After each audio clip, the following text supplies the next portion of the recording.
Hey guys, അപ്പോൾ ഇന്നത്തെ video എന്ന് പറയുന്ന ഒരു സ്റ്റഡി ഡെക്കോർ ലാമ്പാണ് കേട്ടോ കാണിച്ചു തരാൻ പോകുന്നത്. ഇത് നമ്മൾ മൂന്ന് കളർ ഡിം കളർ അങ്ങനെയുള്ള കളർ യെലോയിഷ് കളറിലുള്ള ലാമ്പേ കണ്ടിട്ടുള്ളൂ. ഇത് മൾട്ടി കളർ ലാമ്പാണ്. ലാമ്പ് എന്ന് പറയാൻ പറ്റില്ല, ഒരു ഡെക്കോർ ഐറ്റം.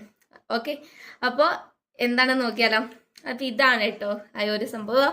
ട്രെൻഡിങ് ആയിട്ടുള്ള ഒരു സാധനമായിരുന്നു, ഇപ്പോഴും അതേ ട്രെൻഡിങ് തന്നെയാണ്. അപ്പോൾ ഈ ഒരു ഇതിൻ്റെ അകത്ത് നമുക്ക് ഇതേപോലെ തന്നെ സി ടൈപ്പ് ചാർജർ വരുന്നുണ്ട്. ഓക്കെ, സി ടൈപ്പ് ചാർജർ വരുന്നുണ്ട് ഇതിൻ്റെ കൂടെ തന്നെ. ആൻഡ് ഇത് ചാർജ് പ്ലഗിൽ കുത്തിയിട്ട് മാത്രമേ വർക്കാവുള്ളൂ.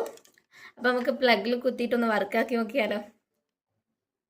അപ്പോൾ ഇതെങ്ങനെയാണ് വർക്കാക്കുന്നതെന്ന് നോക്കിയാലോ. അപ്പോൾ ഇത് വർക്കാക്കണ്ടെങ്കിൽ ഈ ഒരു ഗ്രേ ടോപ്പിലുള്ള ഗ്രേയിൽ കുറച്ച് നേരം പ്രസ് ചെയ്ത് കഴിഞ്ഞാൽ അത് വറുക്കാവുന്നതാണ്. ഇത് കാണാനായിട്ട് റോസ് പെറ്റൽസ് അല്ലെങ്കിൽ റോസ് വിരിഞ്ഞ് നിൽക്കുന്ന പോലെയാണ് എനിക്ക് തോന്നിയിട്ടുള്ളത്.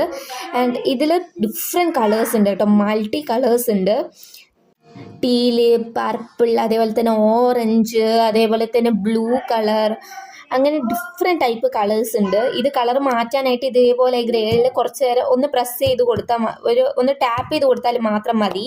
ആൻഡ് യെല്ലോ, അങ്ങനെ കുറേ വൈറ്റ് അടക്കം ഉണ്ട് കേട്ടോ. എനിക്ക് ഏറ്റവും ഇഷ്ടപ്പെട്ടത് വൈറ്റാണ് കളർ കാണാനായിട്ട് എനിക്ക് ഏറ്റവും ഇഷ്ടപ്പെട്ടത് കേട്ടോ.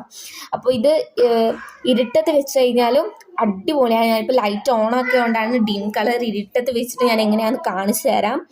അപ്പം ഇത് ഇരുട്ടത്ത് വെച്ചിട്ടുള്ള ഒരു വ്യൂ ആണ് ഇത് നിങ്ങൾ കാണുന്നത്. അപ്പോൾ ഇത് കാണാൻ എനിക്ക് ഭയങ്കര ഇഷ്ടപ്പെട്ടു. റെഡിനെക്കാട്ടും എനിക്ക് ഇഷ്ടപ്പെട്ടത് വൈറ്റ് ആണ് കേട്ടോ. അപ്പോൾ ഇത് നമുക്ക് എന്ത് ചെയ്യാം, ഈ സി ടൈപ്പ് ചാർജർ യൂസ് ചെയ്തിട്ടാണ് ഇതാക്കേണ്ടത്. അപ്പോൾ പുതിയൊരു വീഡിയോ ആയിട്ട് വരുന്നതായിരിക്കും. ബൈ.